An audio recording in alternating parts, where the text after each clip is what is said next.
কি সালমা, তোমাকে আমি বলিনি এরকম কাজ তুমি কোনোদিন করবে না?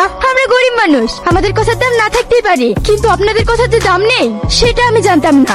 কেন, কি হয়েছে? কিছু হয়নি স্যার, আমাদের আশ্রমে যে বৃদ্ধ মহিলাটা অসুস্থ হয়েছিল উনি কালকে রাত্রেই মারা গেছে। কাল যদি আপনি গাড়িটা নিয়ে আসতে পারতেন তাহলে এই মহিলাটা বিনা চিকিৎসায় মারা যেত না। আই এম সরি, আমার ভুল হয়ে গেছে, আমি আসতে পারিনি। ভুল আপনার হয়নি স্যার, ম্যাডাম আপনাকে। ঠিক আছে, তোমাকে চাঁদা তুলতে হবে না, যত টাকা লাগে হ্যাঁ আমি দেবো। বড় বাবু তুমি এসছো, সে মারা গেছে দেখবে না? কি ব্যাপার সোহেল? তোমার মা, আমার মা এখানে কি করে এলো? তাহলে শোনো বড় বাবু সেই দিনের কথা। বৌমা আমাকে চারটি খেতে দাও না, ভীষণ খিদে পেয়েছে। রাত দিন শুধু খাওয়ার খাওয়া, কাজকর্ম ছেড়ে দিয়ে আপনারা কি শুধু খাবার নিয়ে বসে থাকবো? থাক বৌমা, তোমাকে আর খেতে দিতে হবে না, তোমার কথা শুনেই আমার পেট ভরে গেছে। বুড়ি খুশি হয়ে গেল, তবু এখনো খোঁচা মারা কথা গেল না। খালাম্মাকে এইভাবে বকছো কেন? উনি কি করেছে? এত বকছো কেন? একটা কথা পরিষ্কার বলে দিলাম, এই বাড়িতে তোমার মা থাকবে আর নইলে আমি থাকবো। কেন, আমার মা কি করেছে? তোমার মা আমাকে জানা তাই বলে গাল দিয়েছে, সারাদিন রাত শুধু খুব খুব করে কাজে। আপনি কাঁদবেন না খালাম্মা, এই পৃথিবীতে যার কেউ নেই সেও তো বেঁচে আছে, আপনি না হয় সেভাবেই থাকবেন। এইসব নিয়ে আমি ভাবছি না রে বাপ, এই বাড়ি থেকে আমাকে দূরে কোথায় নিয়ে যেতে পারবি?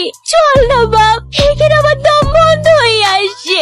তাই নিয়ে যাবো খালাম্মা, এই নরকে তোমাকে আমি আর থাকতে দেবো না। এই সালমা, ওই তো একজন অ্যাক্সিডেন্ট করেছে, চল দেখি।